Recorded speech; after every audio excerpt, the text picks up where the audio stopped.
जय जय रघुवीर समर्थ।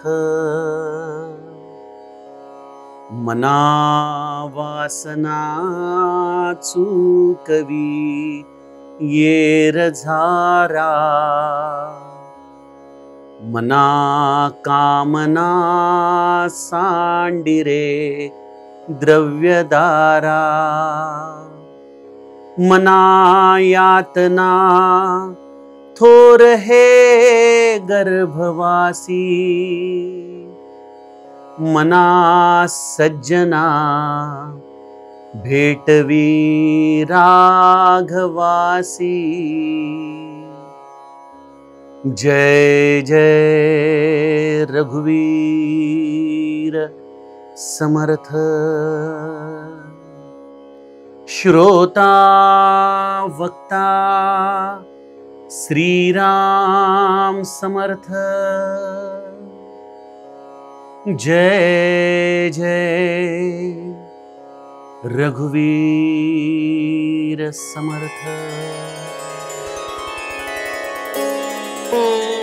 श्रीराम आपल्या सर्वांच्या हृदयस्थ वसणाऱ्या आत्मारामास साष्टांग प्रणिपात करून मनोबोध एक अंतरयात्रा या आपला श्री समर्थ रामदास स्वामी विरचित मनाच्या श्लोकांचा जो आपण चिंतनात्मक मागोवा घेत आहोत। सज्जनो, आज आपण यातील श्लोक क्रमांक 21 याचं चिंतन करणार आहोत। गेल्या श्लोकात समर्थांनी मायेच्या अधीन झालेल्या जीवाला किती यातना होतात याचं अत्यंत दाहक असं चिंतन आपल्याला सांगितलं। बहु हिमपुटी होई जे मायपोटी, नको रे मना यातना तेची मोठी, निरोधे पचे कोंडिले गर्भवासी, अधोमुख रे दुःख त्या बालकासी। खरोखर त्या गर्भातल्या बालकाची यातना वेदना ही आमच्यासारख्या जीवांना बाहेरून कशी समजणार। आमच्या इकडे तर मुलगा झाला म्हणून पेढे वाटणारे आम्ही, सोनोग्राफीच्या मशीनमध्ये देखील एखादी हालचाल दिसू लागली की आनंदून जाणारे आम्ही। पण कधी त्या लेकराचा विचार केलाय? अहो, साधं शीर्षासन जर तुम्हाला करायला सांगितलं, अगदी तुम्ही त्यामध्ये निष्णात असं जरी धरलं तर किती वेळ शीर्षासन करू शकाल तुम्ही? काही मिनिटं, कदाचित अर्धा तास। इथं ते जीव 9 महिने 9 दिवस अधोमुख रे, डोकं खाली आहे, एक प्रकारे शीर्षासनाच्या अवस्थेमध्ये अनंत यातना सहत करत होरपळत आईच्या गर्भामध्ये एक प्रकारे शिजलं जात आहे। आणि अशा या बालकाला जन्माला यावं लागतं। असा हा मनुष्याचा जन्म आहे। बरं, जन्म देखील झाल्यानंतर त्याला सुख आहे का? त्यानंतरही यातनाच आहेत। शिक्षण आहे, नोकरी आहे, प्रपंच आहे, देह दुःख आहेत, सर्व प्रकारच्या यातना या जन्मामध्ये त्याला सहन करायच्या आहेत। आणि त्यानंतर मृत्यू देखील यातनादायक आहे। आणि मृत्यूनंतर देखील जे आधी दैविक ताप या रूपाने सांगितले जातात ते या जीवाला वरती गेल्यानंतर न जाणे काय काय त्रास सहन करावे लागतात। समर्थांनी त्याचं फार सुंदर वर्णन या स्वगुण परीक्षेच्या दशकामध्ये केलेलं आहे। कितीतरी प्रकारच्या अनंत यातना त्या जीवाला दिल्या जातात। कड्यावरून खाली फेकलं जातं, अनंत शस्त्रांनी तोडलं जातं, उकळत्या पाण्यामध्ये टाकलं जातं, एखाद्या अत्यंत दुर्गंध येणाऱ्या भांड्यामध्ये त्याला आत टाकलं जातं। अशा अनंत यातना जीवाला मृत्यूनंतर देखील सहन कराव्या लागतात। आणि पुन्हा त्याच्या कर्माचा राहिलेला शेष त्याला सहन करण्यासाठी पुनश्च एकदा या भूलोकावरती यावं लागतं, या मृत्यू लोकामध्ये यावं लागतं। खरोखर समर्थांनी याचं वर्णन अतिशय सुंदर शब्दामध्ये दासबोधाच्या पहिल्याच ओवीमध्ये सगुण परीक्षेत सांगितलंय। काय म्हणतात समर्थ? जन्म मृत्यूचा, जन्म दुःखाचा अंकुर, जन्म शोकाचा सागर, जन्म भीतीचा डोंगर चढेना ऐसा। खरोखर हा मनुष्य जन्म हा येणं म्हणजे एक प्रकारे दुःखाला अंकुर फुटण्यासारखं आहे। एक दुःखाचंच वृक्ष या जन्माच्या आधाराने मनुष्याला सहन करावा लागणार आहे। त्यामुळं या सर्व संतांनी एकमुखाने सांगितलं की अरे जन्माला आलाय हे मना, अरे आता अशा पद्धतीने जग की पुनश्च या त्रासांमध्ये यावं लागणार नाही रे तुला. तुला कळत नाही तुला किती यातना सहन कराव्या लागतायत. इथं एक प्रश्न या मागच्या श्लोकाचा अर्थ समजून झाल्यानंतर आपल्या समोर उभा राहायला पाहिजे की समर्थ हे सगळं या मनाला का बरं विनवणी करता येतो. बघा आत्ताच्याही श्लोकामध्ये समर्थांनी काय म्हटलंय की मना वासना चुकवी येर झारा, मना कामना सांडिरे द्रव्यदारा, मना यातना थोर हे गर्भवासी, मना सज्जना भेटवी रागवासी. हा कदाचित विरळ्या श्लोकांमध्ये आहे जिथं चारही श्लोकांच्या शब्दांची सुरुवात मनापासून झालेली आहे. मना मना मना मना, चारही वेळेला मनाला विनवणी केलेली आहे. आपण म्हणतो ना, मी तुला एकदा नाही, दोनदा नाही, तीनदा नाही, चारदा सांगतोय मना सोड सोड सोड. काय सरळ अर्थाच्या आधाराने त्यांनी मनाला विनवणी केली आहे की मना आता अशा वासना घेऊच नकोस, त्याच्यावर कृती करूच नकोस की ज्या वासनांनी जो कर्माचा संस्कार राहणार आहे त्याने पुन्हा आईच्या गर्भामध्ये जाऊन हा जन्म घ्यावा लागेल. ही येरझार थांबव बाबा आता मना. मना आता या कामना सोड, ज्या या स्त्री आणि पैशाच्या बद्दल आसक्ती निर्माण करून मला वेगवेगळ्या प्रकारच्या कर्मांमध्ये टाकते, या सगळ्या कामना सोडून दे रे. अरे मना आम्ही फार घाबरतो रे जेव्हा समर्थ या यातनांचं वर्णन करून सांगतात ना, मना यातना थोर हे गर्भवासी. जन्म मुळात अत्यंत यातनामय, मना नको रे टाकू ह्याच्यामध्ये. मग मना काय कर, मना सज्जना भेटवी राघवासी. हे म्हणा, हे तू सज्जन आहेस ना रे, ऐक ना ऐक ना मना, मला राघवाची भेट करून दे रे. सज्जनो, इथं बुद्धिवादी मनुष्य कदाचित असा प्रश्न करू शकेल की समर्थांनी हे सगळं मनालाच का विचारलंय, मन यामध्ये काय करणार आहे. आणि त्याही मध्ये काही थोडेफार ग्रंथ वाचलेले आमच्यासारखी मंडळी असतात, ती म्हणतात अहो समर्थ, ते जे स्वरूप साक्षात्कार आहे आपण सांगता तो स्वरूप साक्षात्कार मनातीत आहे, मनाच्या पलीकडे आहे, होय की नाही, बुद्धीच्या पलीकडे आहे. कारण तो गुणातीत आहे, तो निराकार आहे, तो निर्विकल्प आहे. मग अशा ठिकाणी जर मन पोहोचूच शकत नाहीये तर मग त्या मनाला कशाला विनवणी करायची. जर ते त्या स्वरूप साक्षात्कारापर्यंत जातच नाहीये तर या मनाला कशा पद्धतीने आपण उगीच अशा अनंत प्रकारे विनवणी करून त्याची काय आपण खुशमस्करी करतो आहोत का. काय या मनाचं खरं कारण.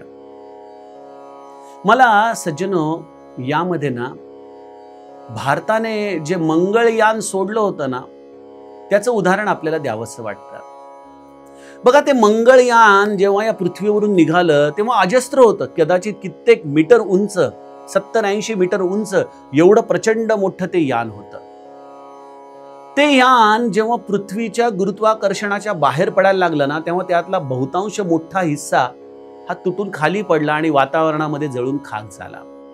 म्हणजे राहिलं ते 20-30% यान.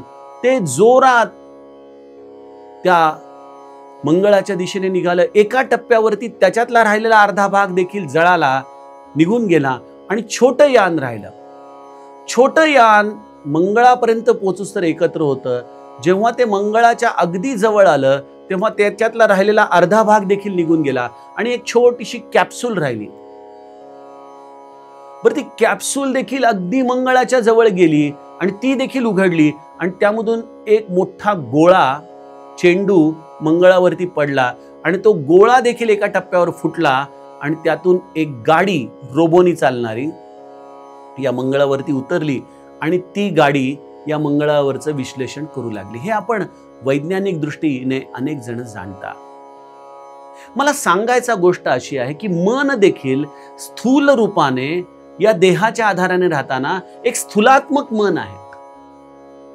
हे स्थूलात्मक मन जेव्हा या देहाला उपासनेच्या मार्गाने आपण लावतो, जेव्हा त्याला भक्तीचं इंधन देतो, तेव्हा हे यान वरती निघतं मंगल करण्यासाठी जीवाचं. आणि ते यान जेव्हा उपासनेच्या एका टप्प्यावरती येतं तेव्हा ते मन या दृश्य जगाशी असलेला आपला संबंध सोडतं, ते या संसाराच्या असलेल्या खटाटोपांमधून सोडतं. मग हे मन पुढं जातं. एका टप्प्यावरती गती घेतं. ते गती घेता घेता आपला आणखीन जो या विश्वाला सत्य मानल्याचा भ्रामक भाग आहे तो टाकून देतं. तो भ्रामक भाग जाता जाता ते मन निरंतर भगवंताच्या सगुण रूपाचं चिंतन करू लागतं, निरंतर त्याच्या चरणांजवळच राहतं. आणि जेव्हा ते मन अगदी स्वरूपाच्या जवळ येतं, तेव्हा स्वरूपाच्या जवळ येतं तेव्हा ते फक्त त्या कॅप्सूलला पुढे ढकलतं. ते आहे मनाचं उन्मन होणं. मन तुर्या रेषेला सोडतं आणि तुर्या रेषेला या मन नावाच्या इंद्रियाचं अस्तित्व संपून जातं. त्यामधून एक जाणीव पुढे निघते आणि ती जाणीव जेव्हा प्रगटते त्या रोबोच्या कार सारखी, तेव्हा ती त्या स्वरूपाशी एकाकार होते. बघा, ती जाणीव देखील तो एखाद्या बलून सारखी बाहेर पडते आणि त्यातून ते ब्रह्मस्वरूप त्याच्याशी तद्रूप होतं. त्यामुळं मन, ज्याप्रमाणे या यानाला म्हटलं की अरे पहिल्यांदाच त्या गाडीला वरती पाठवा, तर त्याला शक्य नाही, होय की नाही? मग त्याला जसं शक्य नाही त्यासाठी ह्या एवढं मोठी यंत्रणा असणे गरजेची आहे. त्याप्रमाणे मन स्वतः स्वरूपापर्यंत जाऊ शकत नाही, यात काही शंका नाही, नो डाऊट. पण मनाच्याच आत तो कुठंतरी गर्भितार्थ दडलाय, तो ईश्वर दडलाय. म्हणून इंद्रियाणाम मनश्चास्मी, भगवंताने या मनाला स्वतःचं स्वरूप म्हटलंय. ते स्वरूप, त्या स्वरूपाशी तदाकार झालं की हे मनच आम्हाला त्याच्यापर्यंत नेण्याचं कारण ठरतं. म्हणून मनाला ही प्रार्थना आहे, म्हणून हे मनाचे श्लोक आहेत. कारण मनच आमच्या बंधनाचं कारण आहे आणि मनच आमच्या मुक्तीचं कारण आहे. मन बंधनाला कारण कसं आहे हे तर सांगायला नको, आमचा दररोजचा नित्य अनुभव आहे की मनाला बऱ्याचदा वाटतं की अरे नाही हे चुकीचं आहे, पण तरी देखील मन ते करायला भाग पाडतं. कारण ते मन त्या जडाशी जोडलंय. ती यंत्रणा आमची विकसित झाली नाहीये उड्डाण घेण्यासाठी, कारण उपासनेचा जोर नाहीये, भगवंताचं अधिष्ठान नाहीये, भक्तीचं इंधन नाहीये. त्यामुळे मग मन काय होतं, ती यंत्रणा खाली होते, उलटी जाते, विषयांकडे जाते आणि ते मन अस्वस्थ राहतं, सैरभैर राहतं. मग कधी या विषयात जा, कधी त्या विषयात जा, कधी हा रस घे, कधी तो रस घे. आणि हे मन या वेगवेगळ्या प्रकारच्या रसांनी एक प्रकारे मळून जातं. बघा कसं ठरवतं मन कुठला रस घ्यायचा. कधी स्त्रीचा रस घे, तर कधी एखाद्या विषयाचा रस घे, कधी एखादा अन्न रस घे, तर कधी एखादा आणखीन रंजन करणारा रस घे. कुठल्याही प्रकारचे रस मन कशावरून ठरवतं घ्यायचं? कारण त्याला जसं इकडं भक्तीचं इंधन आहे, तसं इकडं खालच्या बाजूला जाताच, विषयांच्या बाजूला जाताच त्याला निरंतर सगळ्या प्रकारच्या वासनांचा रस हा मिळत असतो. वासना म्हणजे काय आहे? आमच्या अतृप्त कामना, आमच्या अतृप्त इच्छा, जे या जीवाने या मेमरी स्टिक मध्ये साठवल्या होत्या, त्याच जेव्हा या देहामध्ये येतात, जेव्हा हा कारण देह उघडला जातो, या कारण देहामधून मागच्या जन्मीचे संस्कार येतात. त्या मागच्या जन्मीतल्या संस्कारापैकी काही संस्कार ह्या जन्मामध्ये वासना रूपाने आपल्या आयुष्यात येतात आणि मग हे मन या वासनांच्या पूर्ती करण्याच्या निमित्ताने आम्हाला वेगवेगळ्या विषयांमध्ये घेऊन जातं. सत्सद विवेक बुद्धी बऱ्याचदा थांबवते, पण मन थांबू शकत नाही. कारण या मनामध्ये प्रचंड चंचलता आहे. हे मन आपल्या ताब्यात आणणं, नियंत्रणात आणणं हे फार अवघड आहे. आम्ही बघा भीमरूपीमध्ये मनासी टाकिले मागे गतीसी तुलना नसे असं समर्थांनी दिलेलं हनुमंताचं रूप म्हणतो. माझा हनुमंत निश्चितच त्याचा वेग मनापेक्षा जास्त आहे.